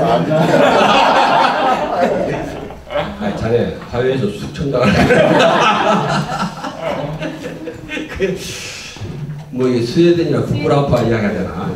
구브라 이야기하는데 실제로 갔다 온 사람들 그게 또 내 옛날 내 대학 동창 중에 하나가 젊어서 외교관 생활을 했었는데 덴마크에서 덴마크도 아주 사람들이 좀 따라 배우고 싶은 나라잖아. 근데 갔다 와서 그런 이야기를 하더라니까. 그게 우리 롤 모델이 아니다 이거야. 근데 내가 실제로 가보질 않아서 잘 구체적인 걸 잘 모르겠는데 뭐가 안 흐른다는 거야? 인정이 안 흐른다는 거야. 우리처럼 사실은 이게 정이 노래도 있잖아요. 뭐 사랑보다 이제 가사가 가물가물하는데 원장님 노래방 가서 한번 찾아봐요. 그 아주 정에 대해서 굉장히 이게 이야기를 많이 하는데 실제 지금은 그런 농촌에서도 지금 담양에 계신다고 네. 농사 행복한 농부요. 네. 근데 지금 농촌이 어때요? 정이 흘러요. 조금 이제 금전 실적인 면에서 돈이 들어오면서 많이 흩어졌고, 그게 젊은 층에 속하시죠. 저는 이제 들어간 지 얼마 안 됐어요. 들어가지. 3년 됐습니다. 근데 돈 문제에서는 좀 자유롭지 못해요. 그래서 사실은 이 개인 중심의 민주주의는 고도로 발달해도 이 서구 선진국의 어떤 복지국가 모델을 사람들이 가서 보고 이건 아닌 것 같다. 우리가 따라가야 돼. 이걸 느끼는 것 중에 하나가 그런데 요새 그걸 말하더라고. 경찰국가가 이제 옛날에 그 폭압이 지배하는 경찰국가를 말하는 게 아니야. 그래서 옆에 사람이 쓰러졌어도 이렇게 줄 생각을 자기가 안 한다는 거야. 어디다? 119. 119가 아니지 뭐지? 112라든지 119에 신고를 해. 그러니까 이런 식의 어떤 그 시스템으로 해결하는 이런 게 발달해 버린다. 그래서 근데 우리는 이제 그 시스템마저도 아직 덜 발달해 있지만은 요새 단적으로 지금 아파트에 사시는 분들 아마 느낄 걸 얼마나 우리 사회가 지금 차가운 사회인지 아파트 생활하면 많이 느끼잖아요. 뭐라고 그러지? 층간소음. 요 층간소음 때문에 살인도 생겼어. 이번에 판례가 하나 나온 거 알아요? 아무리 위에서 시끄럽게 해도 뭐 하면 안 된다는 거예요. 올라가서 문을 두들기거나 초인종을 누르지 말라는 거예요. 근데 밑에서 방망이 치는 건 괜찮대. 심지어 자기 집. 그래서 사실은 우리가 민주주의가 고도로 발달하고 물질이 발달해도 잘 안 되는 그게 우리 해결해야 될 과제다. 그래서 우선 지금 제일 돈 문제는 어떻게 해? 물질 문제는 어떻게 할 것인가? 살아야 되니까 하는 말이 참 절실하게 다가오잖아요. 물질이요, 돈. 요걸 어떻게 할 것인가? 양극화 해소하고 뭐 경제 민주화하고 그래 또 어떤 주장까지 나오는가 하면 공생 공빈 혹시 들어보셨어요? 네. 공생 공경이 뭐예요? 같이 살고 같이 가난하자. 다수결로 결정해버립시다. 우리 같이 가난한 걸 한번 해보고 싶다. 한 분도 안 계셔. 제가 한 분 계셨구나. 머리 긁었어요? 아니, 확실히 해야 돼. 이런 손 들어보세요 하는데 머리를 긁는다든지 이렇게 하면 내가 착각을 하기 싫어. 근데 사실은, 요새 문명 비판적인 입장 저도 좀 가지고 있어요. 알고 있는데, 너무 극단적으로 하다 보면 이게 좀, 현실하고 안 맞아요. 근데, 요거에 대해서 공자의 입장이 나는 우리가 참 음미를 많이 해봐야 될 만한 입장이다. 첫째, 물질이 사람들의 행복에 중요하다고 하는 것을 인정하는 것 같아요. 이거 극단으로 가면 안 돼. 아니, 이제 요새 물신이 지배한다고 그러잖아. 물질이 너무 사실은 수단적 가치인데 이게 목적이 되어버렸어. 그냥 그래서 지금 하느님이나 부처님보다도 물신이 더 강한 게 많아. 돈 많이 벌게 해달라고 예수님한테 기도하면 이게 뭐예요? 이게 제대로 된 신앙일까? 이게 오히려 예수님이 뭐로 보이는 거예요? 돈으로 보이는 거지. 근데 실제 또 이게 실제 교단 움직이는 걸 보면 그 뒤에는 그 세계. 그래서 너무 가까이 가서 보는 건 좋잖아. 멀리서 봐야 돼. 가까이 가서 보면 이게 사실은 물씬. 근데 그러다 보니까 어떤 생각이 나오는가 하면 물질을 극도로 이번에 이제 좀 이걸 억제하려고 하는 경향이 나와. 그게 이제 근데 나는 그런 경향에 대해서 그걸 어떤 심정이 있었다고 보는 거예요. 어떤 심정에서 하면 진짜 아까 이야기했잖아. 마음 깊은 곳에서 이 진정한 기쁨과 만나는 거라면 괜찮아. 그런 사람들을 보면 난 절대로 그 사람들에 대해서 나는 그렇게 생각 안 한다 해서 그 사람들을 비난할 생각이 전혀 없어. 그러나 오직 인류의 행복을 위해서 다른 이름으로 막 그 물질에 대한 그걸 억제하고 이렇게 해서 이렇게 같이 가난하자, 고르게 가난하자 이렇게 한다고 그러면 이거는 좀 현실성이 없다. 그게 그 진정한 내면의 기쁨으로 되는 거하고 달라. 흔히 자발적 가난이라고 말하는데 자발적 가난이라고 할 때도 그 가난이 갖는 이미지가 혹시라도 뭔가 이렇게 인류를 살리고 지구를 살리기 위해서 그렇게 하지 않으면 안 된다는 바탕에서 하고 있다고 그러면 그건 행복을 증진시키는 거라고 말하기는 어렵다라고 봐요. 그렇게 하는 사람들에 대해서 내가 최대의 존경을 표하지만 그것을 보편화하는 것에 대해서는 내가 좀 생각을 해봅시다 라고 이야기하는 거예요. 이게 하나의 극단이 될 수 있다니까. 물질이 지나치게 사람을 이렇게 지배하니까 이번에 물질을 극도로. 근데 공자의 입장은 아주 중용적인 입장이에요. 물질의 필요성을 잘 이야기해요. 그래서 여러분 그 교재 그 안에 5번째 부분이 이 이야기를 하고 있어요. 물질과 정신의 조화라는 부분을 보면 그 여러 가지 몇 개 문장을 소개해 놨어요. 처음에 나온 그 5번 해가지고 정신과 물질의 조화 이렇게 했는데 처음에 나온 아마 문장이 이런 걸 공자가 제자가 어떤 동네를 지나가다가 제자가 물어보지. 그 말 뜻인가요? 사람이 많아져서 뭐부터 어떻게 해야 됩니까? 공자가 물으니까 뭐라고 해요? 아직 못 찾았어요? 맨 번째가 뭐야? 물질이요. 부하게 해줘야 돼.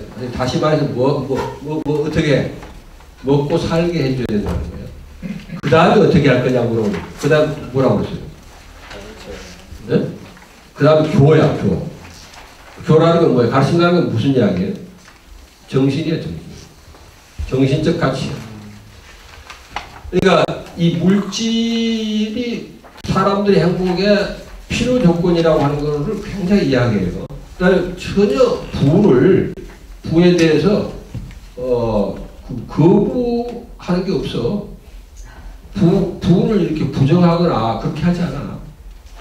예를 들어서 그 다음에 또 그런 문장이 있을 거야. 내가 뭐라더라?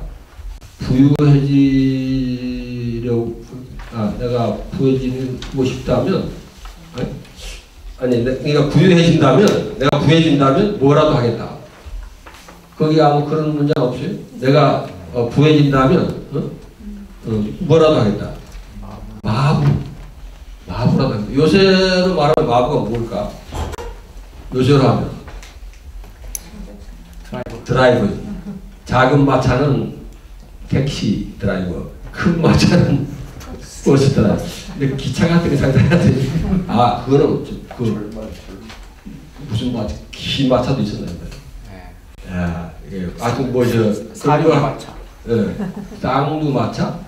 쌍두마차는 말 2마리가 끄는 거. 팔두마차가 말 8마리. 8마리가. 팔두마. 사실은 여담이지만 내 꿈이 골짜기에 살면서 말을 한 마리 길러가지고 말 타고 다니는 거예요. 그래서 어떤 사람이 선생님은 그 말보다는 그냥 당나귀 같은 거예요. 근데 이제 이 꿈은 좀 이렇게 힘들게 생겼고요. 그런데 이 공자가 이 부를 전혀 없어요. 근데 하나 중요한 게 뭐냐면 항상 그 물질적 부라고 하는 것을 수단적 가치로서 중요하게 생각했지만 그것을 목적으로 생각하지 않았다는 거예요. 아주 이게 중요해요. 중요한 문제로. 그래서 그런 걸 이야기해요. 이게 사람에 대해서 아주 현실적이면서 이상적인 입장을 취해요. 이게 공자의 입장이에요. 난 요걸 우리 현대에서 어떻게 좀 이걸 살려볼까? 이게 새로운 문명이라고 생각합니다. 그러니까 물질 문제를 해결하는데 양극화나 경제 민주화만 가지고 제도적으로만 접근해서는 해결할 수 없는 부분이 있다는 거야. 그 제도적으로 해결하는데 끊임없이 사고방식 속에 뭐에 대한 욕구가 강해. 배 아픈 욕구가 있어. 딱 같아야 되는 거야. 이게 물질을 중심에 놓고 생각해. 그래서 나는 크게 그걸 안 하자는 소리가 아니라 그거 해야 돼. 그걸 해야 되는데 그거보다 더 근원적으로는 물질과 정신에 대한 뭐랄까 자리매김이 이게 제대로 돼야 되는 거야. 이게 공자 같은 사람은 그렇게 하고 있다니까. 부유하면서 교만하지 않기 쉽다. 그게 아마 소개는 안 돼 있을 거예요. 근데 가난하면서 원망하지 않기는 어렵다. 이렇게 봐. 이거는 뭐가 사람한테 미치는 영향을 크게 보고 있는 거예요? 물질이 정신에. 또 이런 물음을 하거든. 가난하면서 아첨하지 않는 것은 어떻습니까? 라고 물어봐. 사실 가난하면 비굴해지기 쉬워. 원망하기도 쉽지만 비굴해지기도 쉬워. 그렇죠? 네. 가난하면 비굴해지다. 근데 가난하면서 비굴해지지 않는 게 아첨하지 않는다는 거야.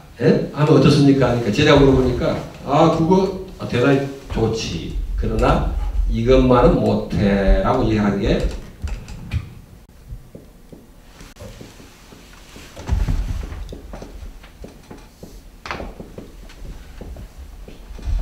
아마 저 자료에 나올 겁니다. 이게 뭐예요? 빈이라 가난하지만 가난하되 즐기는 것만 못하다. 그러니까 가난하면서 아첨하지 않는 게 어떻습니까? 하고 이제 물어본 사람은 대단하다 이거예요. 긍지가. 근데 공자 답변이야. 하나 위야. 그것도 좋지만 그것은 가난하면서 즐기는 것만 못하다. 뭘 즐기는 거야? 공자가 말한 게 가난을 즐기라는 소리야?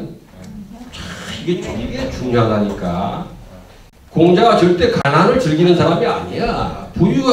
부해진다고 그냥 마음으로도 하고 싶다고 이야기하는 사람인데 가난을 즐기는 게 아니야. 이게 여기서 나온 게 뭐냐면 가난은 받아들이는 상태지. 근데 즐기는 건 뭘 즐겨? 그래. 그래서 이게 뭐야? 안빈 낙도야. 그러니까 그리고 이제 이게 뭐냐 하면 이런 이야기야. 나에게 있어서 의롭지 않은, 그러니까 정신적 가치 항상 위에 있는. 의롭지 않은 부귀는 나에게 있어서 뭐와 같다? 뜬 구름 같다. 이것도 참 대단한데 이게 대단한 거를 사람들이 잘 보면 그래 뜬구름 같이. 근데 여러분 지금 의롭지 않은 부는 나에게 뜬구름 같다는 말이 자기 아한테 다가옵니까? 의롭지 않은 분. 근데 의롭지 않은 분을 얻어본 적이 없으니까 말을 못하겠지. 중군들인데 의롭지 않은 분을 한 번도 얻어본 적이 없잖아. 저는 제 꿈에 넘치는 것을 바라지도 않고 근사. 우리 이 사람한테 강의를 맡기겠다. 근데 할 말이 없는데 근데 사실 여기서 의롭지 않은 부를 화요회에는 그런 멤버가 없는 것 같아요. 화요회는 명칭 자체가 되게 좀 이상해. 의롭지 않은 부인데 사실은 자기 일로 생각하면 의롭지 않은 부가 있을 때가 있었을 거야. 지금 잘 보면. 네? 이게 또 근데 의롭지 않은 부를 미워하는 사람은 있을 수 있어. 미워하잖아. 저희가 뭐 미워하잖아. 잘 봐야 돼. 이건 미워함 속에 뭐가 있나 잘 봐야 된다고. 미워함 속에는 동질의 그 욕구가 있어요. 동질의 욕구. 이해가 돼요? 미워함 속에는 그것에 대한 내면 깊숙한 곳에 바람이 있다. 바람. 시세 이런. 예? 그러면 공자의 말이 다가오십니까? 뜬구름 같다고 하는 말이 미워하지도 없어. 아주 자유로운 상태예요. 근데 보통 이게 내가 공자가 참 대단한 사람이다. 현실통찰이 이런 말 했다니까.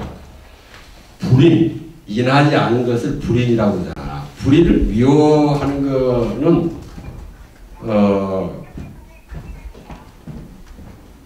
불인을 미워하는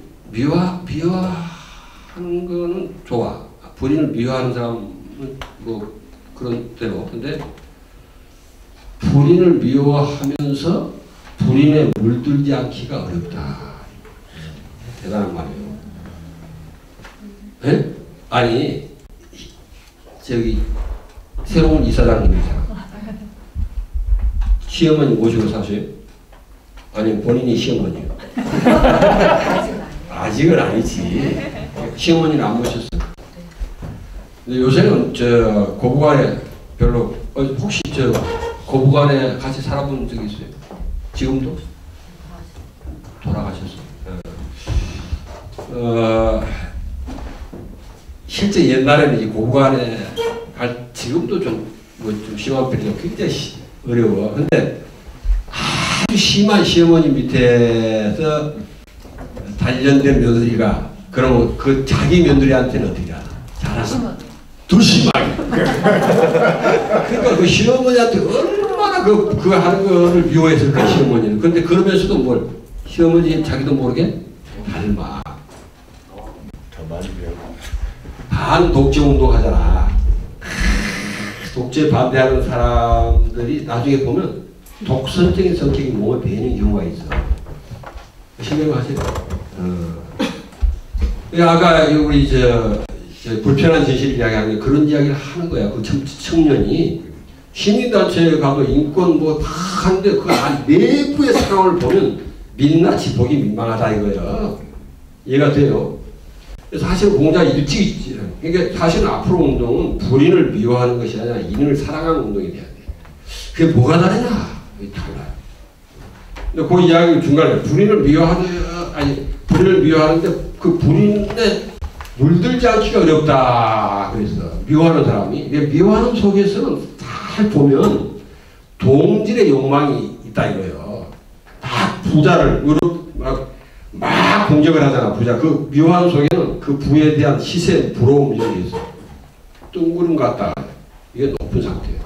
아예 그게 별 의미가 없는 거야. 그런 상태를 표현하고 있다라고 생각해요. 그래서 사실은 이 빈이락이라고 하는 거를 우리가 현대적으로 볼 때 그렇다고 모두가 다 들여서 뭘 그냥 정신적 가치만 추구하며 살자 이렇게 말하는 건 아니야. 현실적으로 다가오는 비는 어떻게 무리하게 벗어날 길이 없어. 무리하게 그건 받아들여야지. 편하게 받아들이는데 뭘 즐겨야 되냐 하면 도를 즐겨야 해. 도. 정신적인 거. 도가 뭐예요? 혹시 여러분 길에서 그런 사람들 만나봤죠? 네? 도를 아십니까? 내가 그 방송 요새 막 계속 몇 번 보고 있잖아. 지금. 채널 나와. 그 채널이 있어. 상생방송이라고. 본 기억 없어요? 상생방송. 증산도 방송이야. 근데 내용 컨텐츠가 별로 없더라고. 참 너무 어떻게 보면 좀 혹시 여기 또 증산도 말 조심돼. 나는 그 제일 좋은 말은 계획이라는 말을 좋아해. 계획이라는 말을 참 좋아한다. 근데 거기다 좀 컨텐츠로 풍부하게 담을 수 있는데 무슨 환단 고기니 무슨 천부경이 이런 것만 계속 하고 뭐 상제님 옥황 상제님이 말씀하셨다 해가지고 이게 현대가 안 맞아. 오히려 내가 볼 때는 그 풍부한 계획이 갖고 있는 의미를 현대적으로 이게 전개하면 말이야. 우리 민족의 하나의 참 지금 현재 남과 북의 순간 생각이 되거든.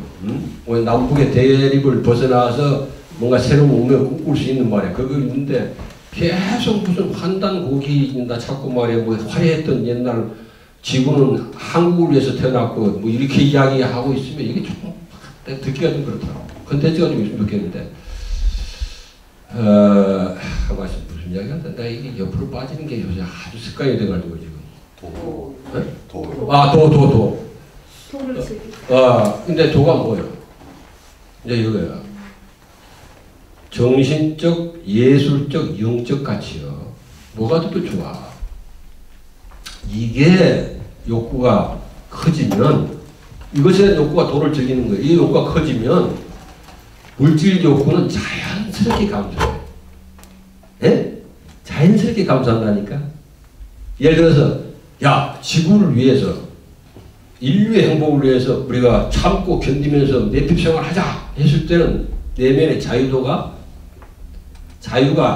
억압되지. 자발적이란 말을 아무리 붙여봐도 그렇게 하면 안 되는데 이 정신적, 예술적, 영적이란 말은 좀 어떤 때 좀 쓰기가 좀 뭐하지만 그렇게 들으세요. 종교가 추구하는 아주 높은 이상들을 이제 이렇게 하다 보면 아까처럼 부라고 하는 게 뜬구름처럼 느껴지는 거예요. 더구나 의롭지 않은 건 말할 것도 없어. 그렇게 될 때는 물질에 대한 욕구가 자연스럽게 감소해버려요. 그러니까 이때는 자발적 가난이라고 표현하는 것보다 자발적 풍요야. 이해가 돼요? 요 상태로 가야 돼. 요 상태로 정신과 물질이 이렇게 방해가 이렇게 생기는 게 좋다. 예?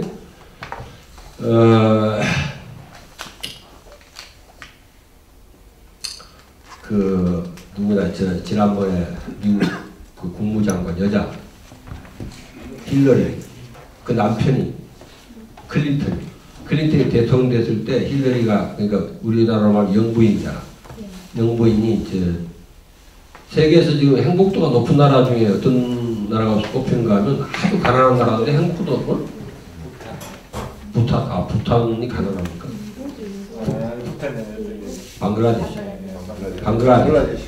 방글라데시 갔어 힐러리가. 방글라데시 가서 일화가 있더라고. 방글라데시 아줌마들이 그 힐러리한테 영부인이라고도 안 그랬더만 자매님 하고 이제 잘 모르니까 자매님 암소 있습니까? 암소 없다. 소득은 있습니까? 그러니까 이제 힐러리가 남편이 대통령 되고 나서는 소득이 없다. 그럼 애들은 몇입니까? 딸이 하나 있다. 더 낳을 생각 없습니까? 하나도 충분하다. 하니까 힐러리가 떠난 다음에 자기들끼리 이야기한 거예요. 불쌍한 힐러리. 암소도 없고 소득도 없고 딸도 하나뿐이네. 이 사람들이 느끼는 행복도로 우리가 돌아가기는 어렵게 돼 있어. 혹시라도 이걸 꿈꾸면 이건 또 현실적이 아니야. 아무리 방글라데시 행복도 높다고 해도 우리는 이미 떠나온 세계야. 떠나온 세계. 근데 지난번에 중산층에 대한 이야기를 어떤 기사에서 보다니까 재밌더라고. 우리나라 중산층의 기준이 5가지 중에 3가지가 물질과 2가지는 뭔지 잊어버렸는데 하여튼 내가 기억하는 것만 해도 3가지야. 우선 30평 이상의 아파트가 있는데 그 아파트에 대한 빚이 없을 것. 빚내서 하지 말라. 여기에 해당되는 분은 좀 계신 것 같아. 정문시는 30평짜리 아파트가 자기 빚이 없이 있는 거예요. 18평 전세 산 거예요. 18평 전세. 무슨 기준에 떨어져 버려 이게. 그 다음에 여기까지 해당하는 분도 다 또 있을 거예요. 월 소득 500만 원 이상. 500만 원 이상 되시지 이제. 농부. 공부 안 됩니다. 안 돼, 500만 원 안 돼. 연소득이 500만 원이야. 이건 너무. 연소득가 500. 우리 황 선생은 월소득 500만 원 되려면 그런 꿈을 꿀 수 있을까? 화요회로 봤을 때. 지금 됐는데. 지금 돼? 월소득. 야, 대단하다. 중산층. 좀 된다고. 정의롭지보다는 부까지. 어렵다가 부까지. 야, 대단해요. 그런데 어떻게 화요회에서 숙청 안 나오고 지금까지. 근데 그 다음이 또 있어. 현금 예금이 1억 이상이니까. 네? 그것도. 택도 없습니다. 이게 마지막에 탈락. 이게 5가지, 내가 3가지 기억이 전부 그거야. 근데. 전부 다 그런데 차에 있어야 되고, 여행 1년에 한 번씩 다녀야 돼, 해외여행. 그게 있어? 네, 카톡으로 보내드릴까요? 차도 있어야 되고. 차 2000cc 이상. 2000cc 이상 또. 해외여행을 1년에 한 번씩. 참 물질에 관계된 거야. 이게 근데 미국, 영국, 프랑스 보니까 좀 달라. 내가 조금 들었던 게 뭐냐면 그런 게 있어. 악기를 하나 이상 다루더라고. 또 운동 그런 게 있어. 다르더라고. 이게 뭐냐 하면 아까 그런 걸 하니까 이 사람들이 가지고 있는 기준은 이미 물질적 풍요를 좀 누려봤어. 누려봤기 때문에 욕과 좀 질이 바뀌었더라고. 정신적, 예술적인 체육도 들어가니 예술적, 영적 욕구가 커지는 거야. 물론 소득이 4만 달러, 5만 달러 된다는 것도 중요한 기준이지. 근데 우리가 4만 달러, 5만 달러 되면 그렇게 될까? 자연스럽게 그렇게 되지는 않아요. 지금 같은 이런 문화로는 사실은 또 하나 아까 내 선진국이 가지고 있는 그러니까 우리 모델을 하기 힘든 요소를 이야기했잖아요. 그래서 나는 오히려 우리 동양의 오랜 전통 속에 또 우리 과거의 그 어렸던 시기에 또 여러 가지 사람들이 정이 흐르는 사회를 만들었던 경험, 이 두레나 개 같은 게 대단한 겁니다. 이 협동운동 같은 거 할 때 사실 두레나 개에 대해서 이야기하는 사람들이 많이 있어. 근데 실제로는 두레나 개의 전통은 거의 상실되어 버렸어. 이게 식민지 경험하고 좌우 대립하고 자본주의 들어오면서 거의 상실되어 버렸지만 우리 DNA 속에는 그런 게 있어요. 우리가 그런 걸 할 수 있는 능력이 있다고 난 믿고 있어. 그래서 사실은 아까 방글라데시는 돌아갈 수 없지만 선진국의 방향이 우리가 지향할 방향인 것 같아. 그 중에 하나가 아까 이야기했던 것처럼 낙토야. 정신적, 예술적, 그런 영적 욕구를 욕구의 질이 바뀌어서 자연스럽게 물질에 대한 욕구가 감소하는 것.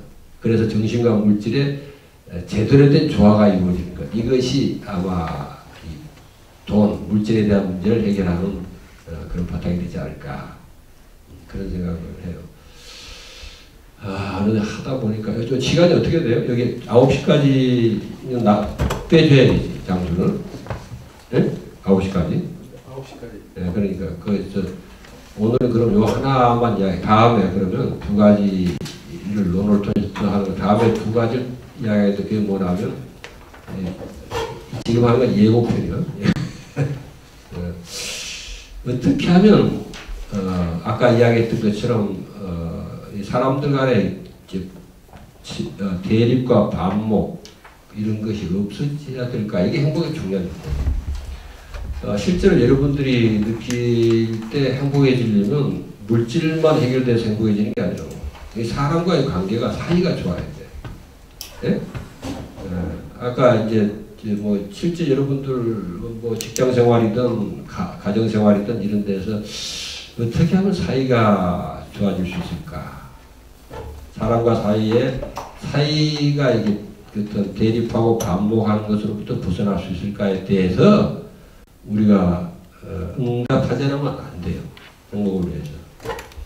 그다음에 세 번째는 가장 중요한 조건인데 우리가 경쟁이라고 하는 것이 가져오는 폐단에 대해서 많이 이야기하면서도 경쟁이 아닌 대단히 그 즐겁게 일에 전념하면서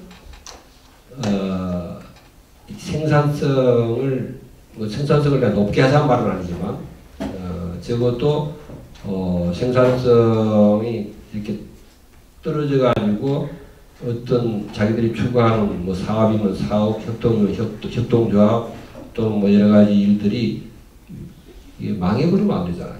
근데 그것이 제대로 이렇게 하는데 그 일 자체가 굉장히 즐거움으로 되는 거예요. 아까 자기 내면의 깊은 곳에서의 진정한 기쁨과 만난다는 이야기를 실제로 일 속에서 실현할 수 없을까? 삶 속에 실현할 수 없을까? 요 세 문제인데 우선 지금 오늘은 물질에 대한 것을 논어를 통해서 살펴봤어요.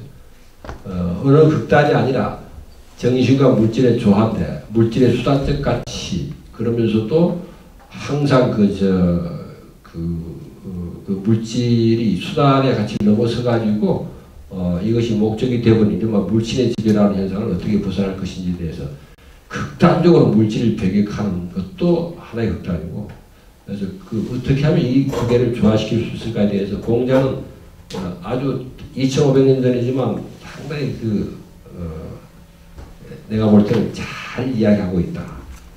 물론 오늘 그대로 살릴 수 있지 않는 부분도 있을 거야. 그러나 이런 부분을 현대에서 우리가 어떻게 살릴 것인가에 대해서 경제 민주화, 양극화 해소라든지 여러 가지 복지 문제를 해결하는 것 못지않게 사실은 우리의 의식과 삶 속에서 이 정신과 물질에 대한 조화라고 하는 바탕에서 인문운동적, 인문적 바탕이 마련되는 것이 행복의 조건이다.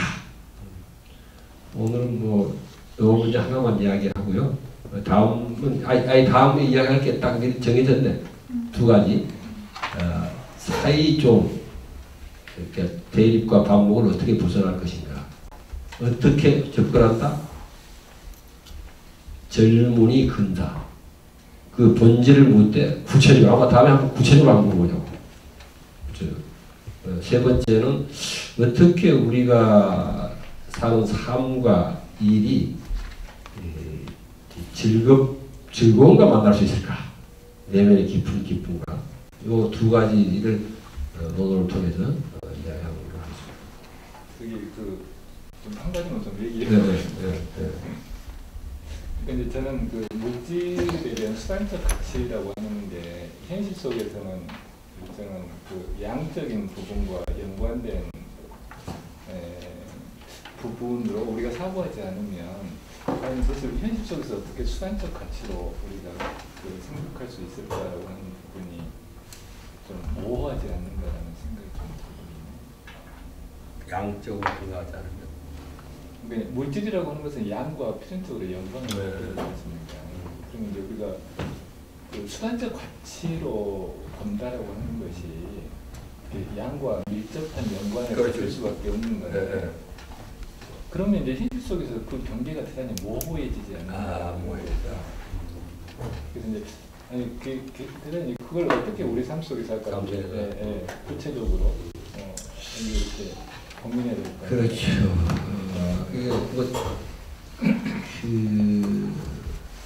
예를 들어서 그런 게 아파트 평수 같은 거거든요. 아마 어떤 정도면 사람들이 행복하고 필요 조건을 만족시킨다라고 이렇게 일률적으로 말할 수 없지. 키 큰 사람들이 사는 집은 좀 커야 돼. 그러니까 일률적으로 말할 수 없지만은 다만 중요한 거는 자신의 그 의식 안에서 무엇이 행복을 위해서 더 중요한 가치인가에 대한 지금의 사실은 물질에 대한 욕구라고 하는 건 스스로 내면에서 나오기도 하지만 대부분 밖에서 휘둘립니다. 끊임없이 그걸 그래서 그 속에 자기가 휘둘리고 있거든. 그것으로부터 어떻게 되면 자주성을 획득한다는 것하고도 관계되어 있다고 봐요.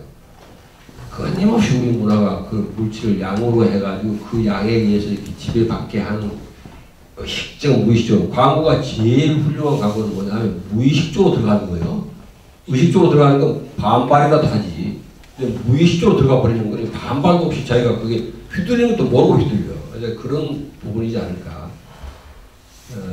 그래서 그리고 그거를 나온 공론으로 좀 이렇게 서로들 그 대신 하나 막 규범으로 정해서 해야 된다 이렇게 하는 것보다는 그런 문화가 그래서 내가 아까 그 욕구의 질이 좀 이렇게 변화돼야 된다.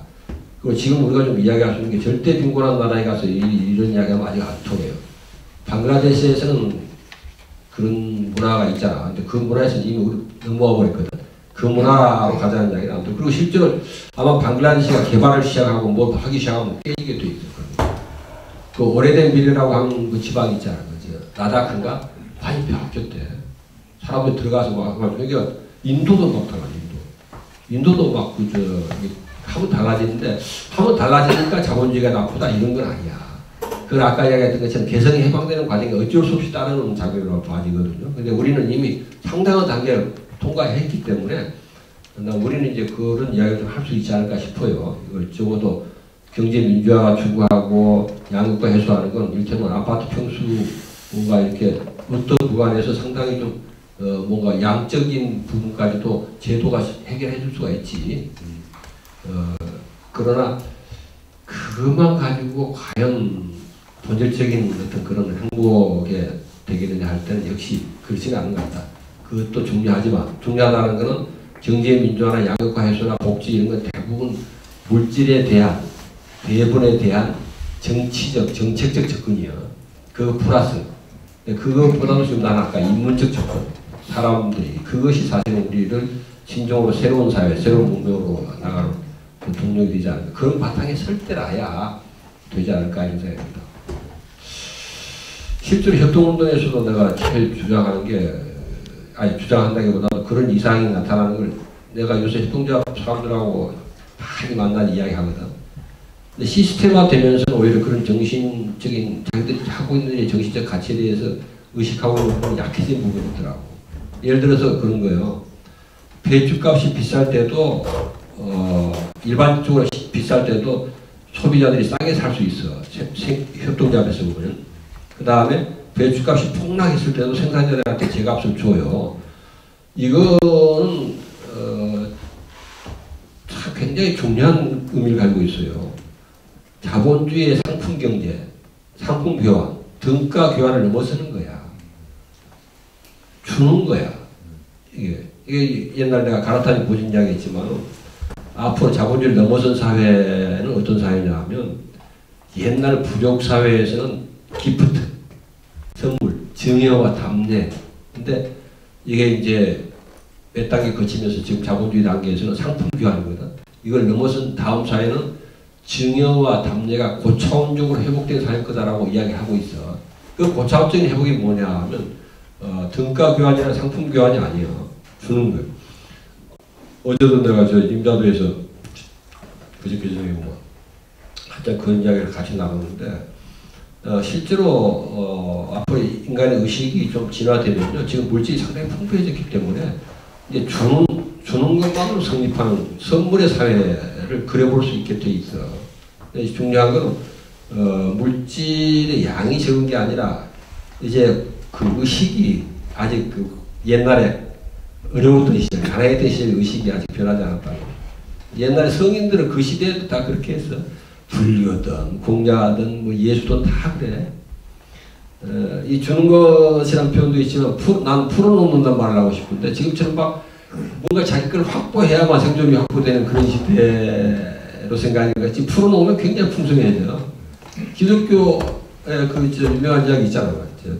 오병이어. 오병이어가 뭐 떡 5개 하고 고기 2마리 가지고 몇천 명이 먹었다는 거야. 어떻게 이런 기적이 가능해? 풀어놓으니까. 다 가진 걸 풀어놓으니까 풍성해지거든. 이게 이제 그런, 그 다음에 불교도 마찬가지야. 불교도 아주 어제도 거기 불교 아주 턱 그거 한 사람이 이야기를 하면 재밌는 이야기를 하더라고. 뭐 시간이 없어서 몰랐는데 실제로는 보시 있잖아. 보시. 이 주는 거 이게 최고예요. 보시. 이게 즐거운 거야. 보시가. 보시 해야 한다가 아니야. 보시의 즐거움. 공자도 최고의 세계가 뭔지 알아요? 최고의 인 중에 최고가 뭐야? 박희재중이야. 넓게 베푸는 거야. 이게 사실은 이게 2500년 전의 성인들이 이미 다 이야기한 세계인데 그게 안 될 수밖에 없어서 일반화되지 못한 건 절대적으로 물질이 공평했기 때문이야. 근데 이제 그런 시대가 왔다니까? 이제는 이게 되면 바로 그걸 현실화할 수 있어. 그러니까 이런 게 나는 새로운 뭐 흔히 말하잖아. 새로운 세상, 새로운 문명, 예? 진정한 혁명 이야기하는 이제 그게 예? 무엇이 그런 혁명을 이끌 것인가 하는 거예요. 이미 물건은 풍족해졌다고. 양극화를 해소하기 위해서 경제민주화하고 국가가 개입하는 것은 그런 마음에 의해서 이루어지는 게 아니라 강제적 규범이야. 그것으로는 인간의 정말 진정한 인간의 어떤 그 특성들을 살리는 것하고는 다르다. 그런 세계를 향해서 나가는 그런 과정에 지금 협동조합 운동, 마을 운동 이런 게 있다고 생각하고 있는데 실제 이 일을 하는 사람들이 이런 자각이 잘 없어. 그래서 내가 인문운동을 결합해야 된다는 거야. 왜 인문학인가? 그 무슨 공부해서 교양을 넓히는 운동이 아니라 진짜 이런 의식과 생활 양식을 자발적으로 이렇게 변화해가는 운동과 결합할 때 나야 이 큰 패러다임의 전환, 새로운 세상을 내다보면 이 패러다임의 전환에 그 바탕을 둔 운동을 할 수 있지 않을까 이제 그렇게 생각합니다. 오늘은 좀 이제 이야기를 사실 3가지를 다 하려고 했는데 3가지 다 하면 무리였어. 그래서 2가지를 다음에 하기로 했는데 또 하다 보면 다음에 또 1가지밖에 못할지도 몰라. 그래도 차근차근 젊은이 근사 본질을 못해 구체적으로 이렇게 특히 다음에 사회정의에 대해서 한번 해보자. 젊은이 근사를 오늘은 뭐 이 정도로